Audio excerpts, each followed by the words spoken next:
The following presentation was brought to you by The Equalizer. Alrighty. Good evening, ladies and gentlemen. Today we're going to be talking a little bit about NFA and what I've learned in my 11 months of firearm ownership, as well as some things that will be coming to the channel in the future. Here will be some things also to look forward to in the coming months, hopefully by January. So with that being said, with this, so I wrote most of this down so that I could get it all right. First off, I'm sure most of you are already aware, and I'm probably just preaching to the choir on this, but for those that do not know, as I once basically didn't, suppressor ownership is legal in 42 states and are not as taboo as I once thought. Previous to, I would say, the beginning of the year, yeah, I didn't know that. I thought you had to be special in order to be able to purchase a suppressor. Since finding out that that is not the case, yeah, I've bought two already. And then, yeah, I'm gonna go ahead and say that again. For those that do not know, suppressors are legal to own in 42 states. Most people probably do not know this unless you are like deep into firearms or work at a gun shop, stuff like that. Know somebody that's deep into firearms, because other than that, like, how would you know? That was me. Like, I didn't know. I knew people obviously could get them, but I thought you had to be either like military, police, or basically somebody special in relation to those sort of things. So yeah, I thought you had to be somebody special. That is obviously not the case. And in case you didn't know, yeah, again, suppressors are legal in 42 states. Generally, as long as you can purchase a firearm in your state and are over 21, you can purchase a suppressor. But yeah, there are a few ways to go about it. I'll get into that a little later, because this is not a how to get into suppressors. It's just a, hey, it's kind of an update and then just talking about some things. So when it comes to NFA, I think generally most people, which I think the majority of people fall into, is that, well, we're just going to put it this way. So I think a lot of people, you have the one side that say it's unconstitutional to have to wait 6 to 12 months for a process in order to get something that you should basically be able to own, and then also having to pay an additional $200 on top of buying the suppressor in order to obtain or get the rights to own a suppressor. And generally, I think with most people, they would agree that it is unconstitutional, as I do. But there's also, again, only one way to legally purchase a firearm, and that's to go through this process, which is to buy the item, purchase a tax stamp, they're now $205, and then wait your 6 to 12 months in order to take ownership of it. Because that's basically what you're doing with the tax stamp, is you're getting, you're going through a background check, which takes forever for some reason, and then, well, I'm aware of the reason. I'm going to go through this. So there's generally two camps. There's the, I don't want to wait 6 months and pay $200, or you don't like the process just as much as the next guy, but still want the item, which personally I can live with, because let's be real, there's only one way to legally purchase an NFA firearm. Finding out that they're legal to own and actually very easy to purchase, and the process can be made simple, definitely worth getting into. So what I was going to do prior to learning this, I had actually a list of firearms that I wanted to get, but yeah, with finding out that the process for purchasing a suppressor is actually very easy, yeah, I've gone the route of actually starting to purchase suppressors. So far I have purchased two, and I think in like about 6 weeks I'm gonna purchase another one, and then probably a few weeks after that purchase another one. There's like, I think there's like 3 more that I want to get. So there's 2 that I've already got. Surefire SOCOM 556 RC2. Yeah, purchased that a few months ago, and then just recently, a week or 2 ago, purchased the Silencershop Omega 9K. That'll be for my Glock 17, and then another suppressor that I want to get for an upcoming build that'll, you know, happen around, I think Christmas, or no, it'll be later. It'll be sometime next year. Is the Surefire SOCOM 300 SPS, 300 Surefire 300 SPS SOCOM. That suppressor I want to get to do obviously a 300 blackout build, and then it can also fit on my AR-10. And then I think following that suppressor, I'm either going to buy another one of those. That way the 300 blackout build can have its own suppressor, and then the AR-10 can also have its own suppressor. So I'm not having to switch them on and off and change zeros and stuff like that. So that'll be happening in the future. And then following that, the other two suppressors that I've been looking at is the, I think it's the Gemtech GM9 pistol suppressor, and the Dead Air Sandman S. So those are also two other suppressors that I'm looking at.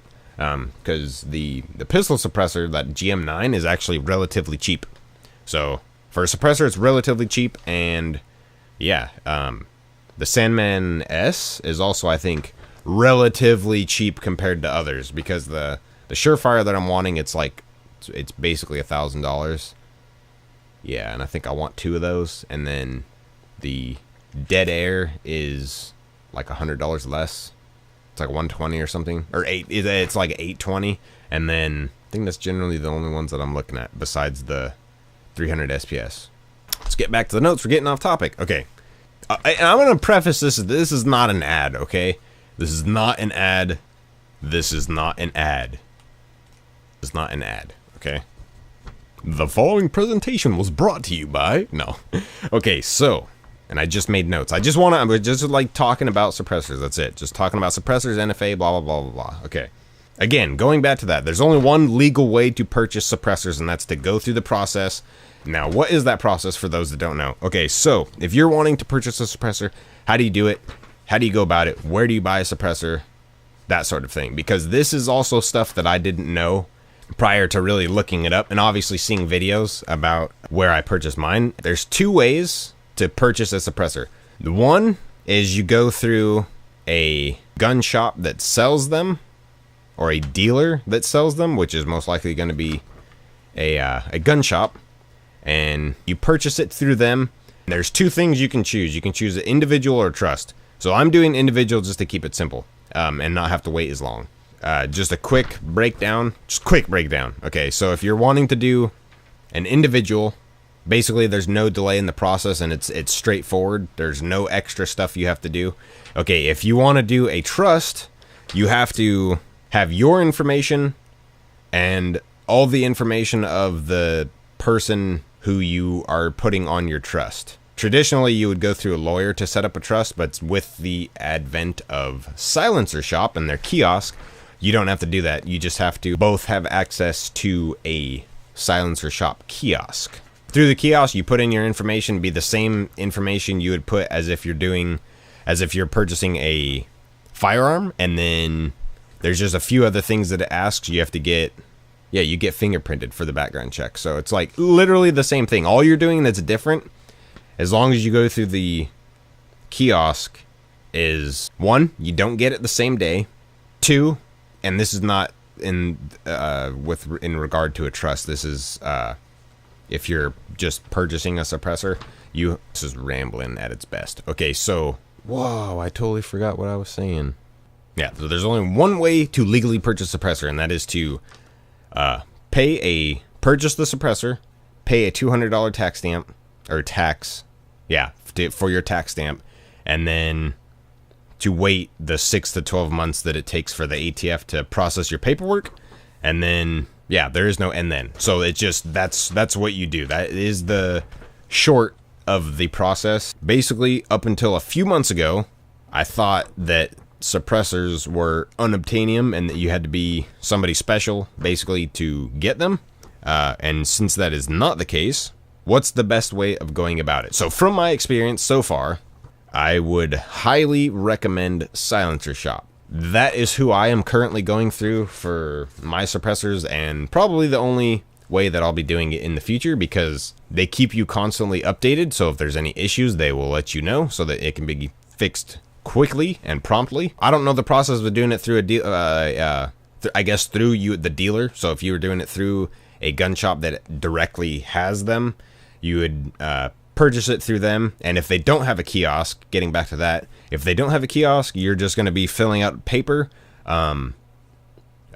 which can lead to mistakes and problems, and it can also lead to you having your paperwork getting delayed. If there's any issues, it gets sent back to you and you have to refill it out, so it can cause major delays. And then the other would be to go through Silencershop. Okay, now that's the way. At first I thought you had to do it was directly go through a Silencershop. That is also not the case. So in where I live, there's not a Silencershop. There's gun shops, and that's it.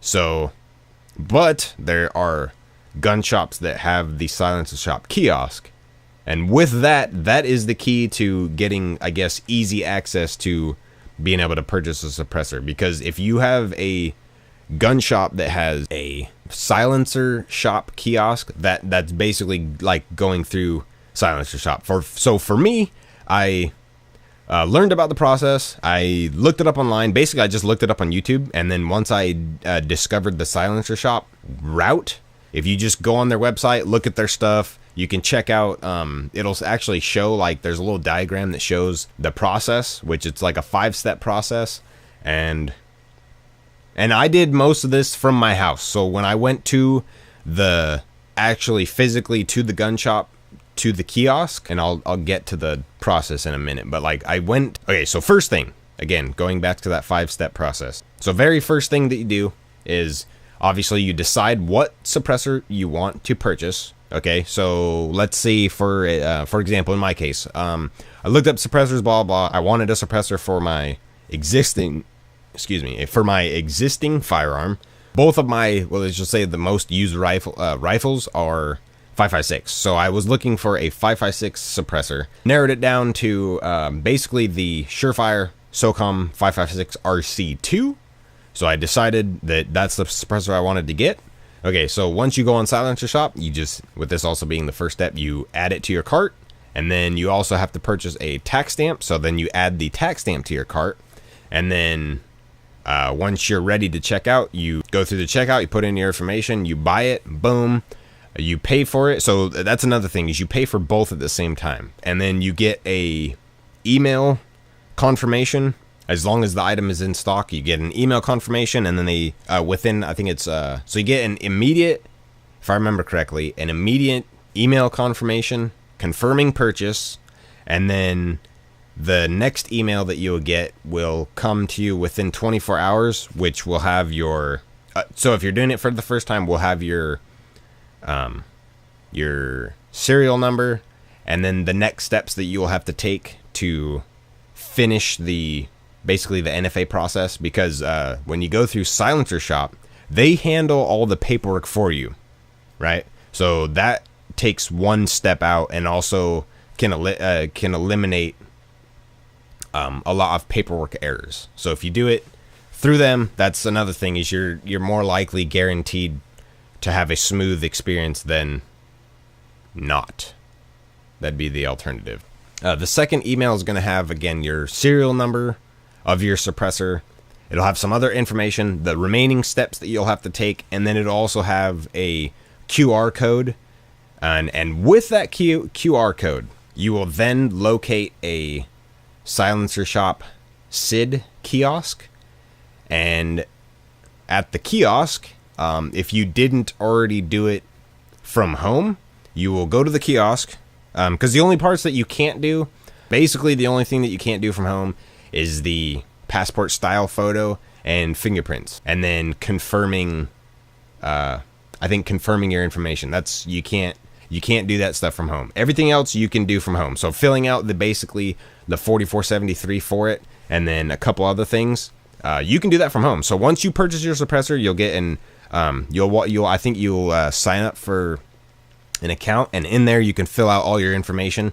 So what I did, okay, after purchasing it, because I think I filled out the information at the same time, the next day went to found a Silencershop kiosk in my area at a gun store, and then went down there, and then I did my fingerprints as well as the passport photo, which all that took like 15 minutes, and that was only because it was having a little trouble with some of my fingers. 15 minutes and you're done. If you have a gun shop that sells suppressors like this one does, and I didn't know that, you can just do all of it there, and that whole process is supposed to only be like 10-15 minutes. After that, they'll compile the forms they're gonna get sent in to the ATF, and then with that, Silencershop, I think within a day or two from there, will send you another email. It'll have a few pages that you will need to go over to verify the information that the information that you inputted and that they have in their data system is correct. You absolutely want to make sure that is correct. So you make sure that info is correct, and then you just review the forms. It's only a few forms, so you read like, I think it's 5 pages, not very much, and then to just confirm that your stuff is right.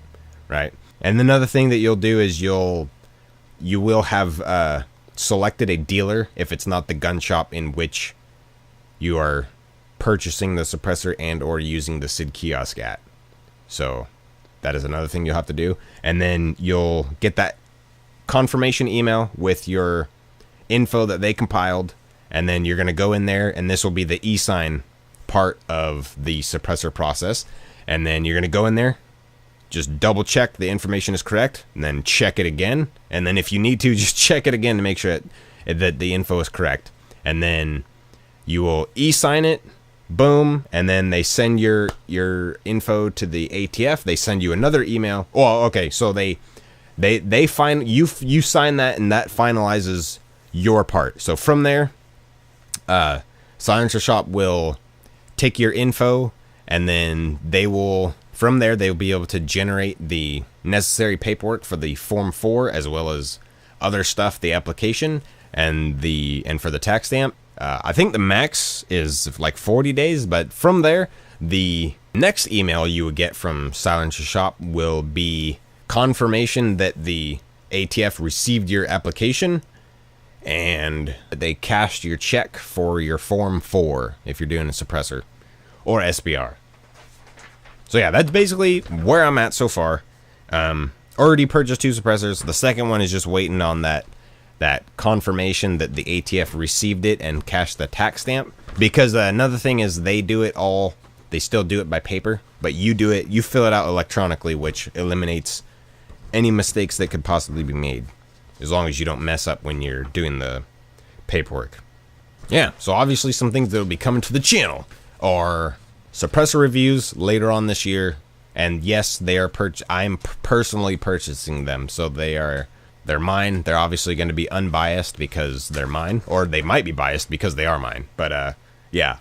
So yeah, I'm going to be getting into that, and then we're going to be trying, when that happens, I will have the Surefire 5.56 RC2, the Omega 9K, the Surefire SOCOM 300 SPS, and then maybe a second one of those, like around May or something of next year.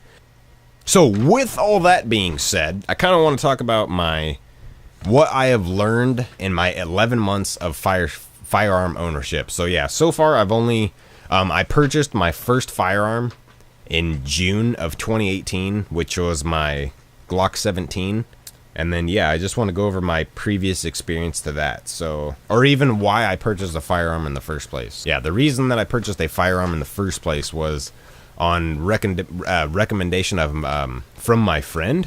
So he was saying, he basically was recommending, because I have a daughter and stuff, and then just in general, that I should purchase a firearm. And I'd been looking into it.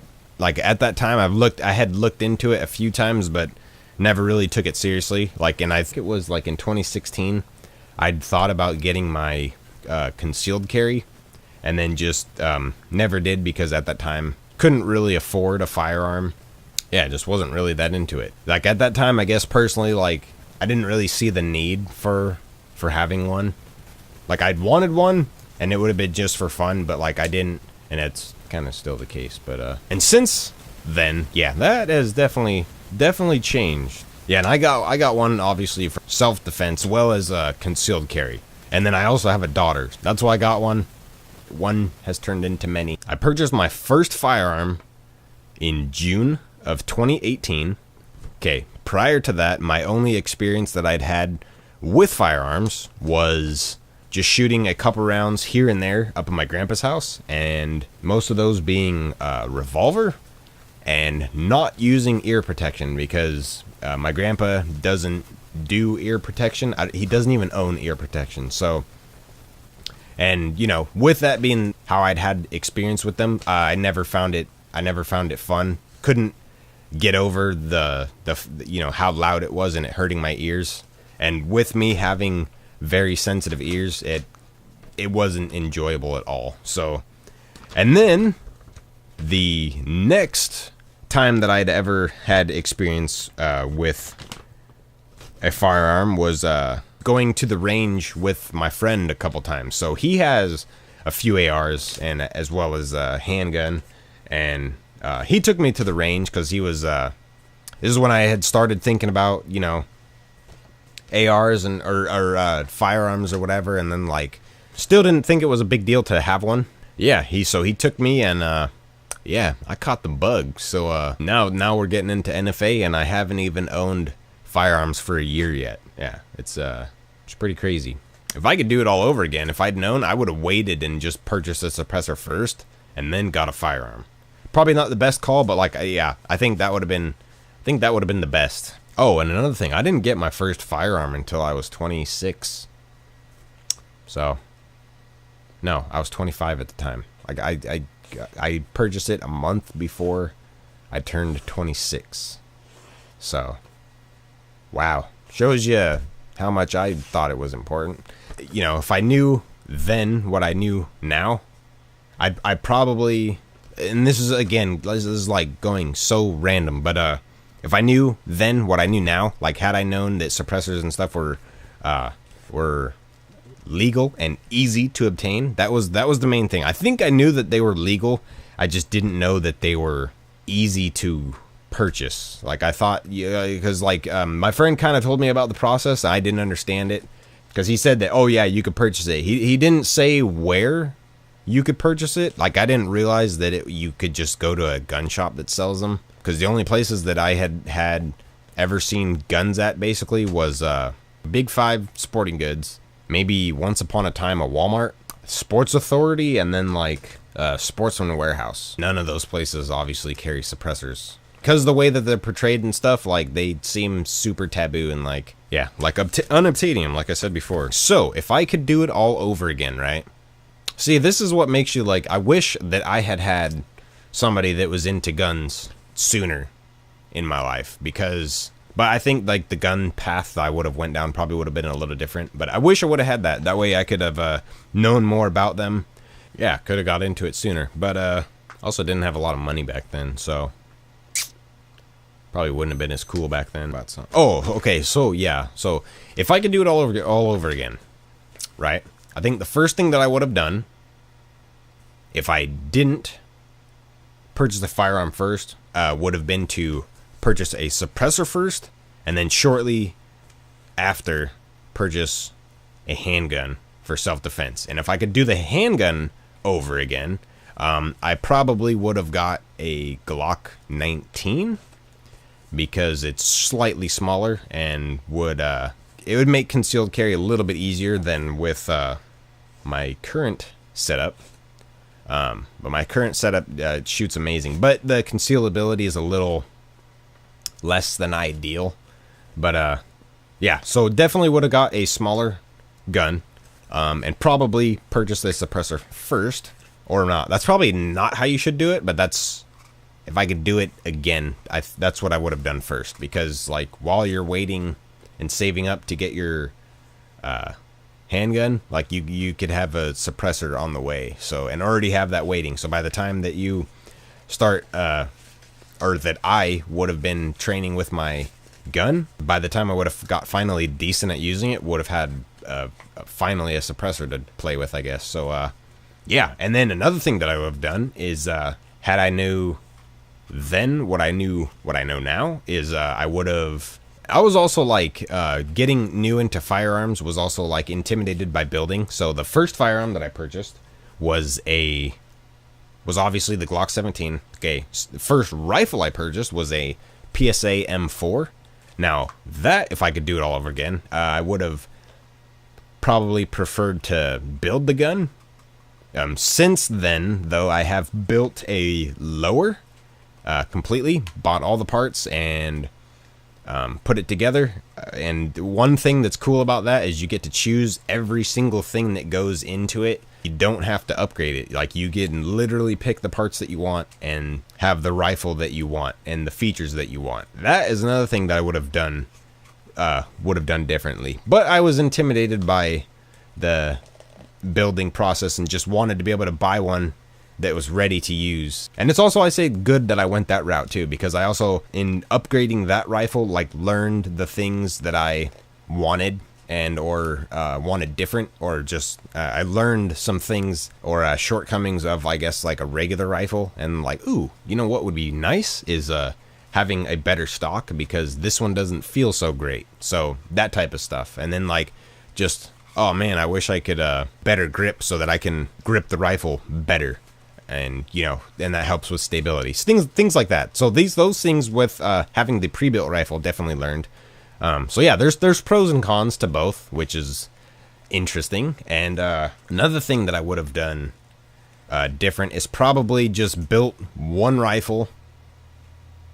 Instead of buying all the other guns, would have bought just one rifle and one pistol, and then just built both of those up, because I would have had everything. Because this, basically, my most recent rifle is my dream build in process. So far, most of it is together. Still waiting on the suppressor, obviously. Going to be getting an EOTech for that gun, and then also going to be getting some pretty baller iron sights, and then SBRing a lower at some point, so that I don't have to deal with the pistol stuff. And that's more of just an SBR is more of a convenience thing. And I don't really travel, so like doing an SBR, for me, it wouldn't make any difference except for not having to deal with pistol laws and stuff. So that'll be cool. That's another thing that'll be coming in the future. Yeah, this is like rambling at its finest. Yeah, I really hope that I covered the suppressor stuff. Yeah, with that all being said, I know I've said that like 50 times, but with that all being said, if you're going to get a suppressor, highly recommend Silencershop, or at least going through their website, because if you go through their website, that's basically going through Silencershop. And you can also buy it online through them, right? You make sure your email is good to go. You purchase it, they send you the info, and then choose a dealer that you're going to be doing the direct transfer through. So that'll be the person or place that you're going to be physically picking up the suppressor once you get approved and your tax stamp comes in. And then you can do the kiosk through any gun shop that has a Silencershop kiosk. And then the other two steps past that are, again, just doing the fingerprints at the kiosk, and then the photo at the kiosk, as well as confirming your information and doing the DocuSign. So, and that completes the process. And then once you have that, you get the email that the ATF received your application, which was produced through Silencershop, so you don't have to do any physical paperwork. And then waiting the time that it takes for them to finally get around to your paperwork, which that is the bullshit part. But yeah, or well, it is and it isn't, because I mean, once they get to your paperwork, like a week later, you get your suppressor. So that right there is I guess it's like a double-edged sword. That's the part that sucks, and it's also like you get your suppressor a few days later. So, oh yeah, I also want to throw that in there again. So yeah, like I've only had 11 months experience with firearms, basically, especially with firearm ownership. Because again, I only purchased a firearm at the end of June 2018. Yeah, in that time, I have learned a hell of a lot. I learned about AR pistols. I learned about AR-15s basically being like Legos. I've learned my particular tastes on firearms or pistols, as well as AR-15s. rounds like 300 blackout and 9mm are awesome for suppressors. Just from research, not firsthand, especially 300 blackout. I've also learned that suppressors are easy to legally obtain, and the process, as taboo as it may have sounded in the past, it being hard to get is not the case whatsoever. It's really the wait time that's the only part of the process that sucks. And I think that is what deters most people from getting into NFA stuff. That and having to pay a tax stamp. But I mean, if you can save up and or afford it, like, it's totally worth it, because there's only one of two ways that any of that stuff is going to happen. You're going to go through the process and accept it, that that's the way it is, or just never have it. And it's either, and there's haves and have-nots, and I'd rather have it than not have it. So that's kind of my 2 cents on that. I'd rather have it and go through the process than, oh, that process is bullshit, and not ever have it, than to actually have it. So that's kind of my thoughts on it. That's kind of my philosophy for it, I guess, is yeah, I'd rather have it than not. I mean, if you can get it, you might as well get it, right? And then knowing that they are easy to legally obtain, yeah, I jumped on that horse real fast. This video is super random, so if you lasted through most of that, I commend you.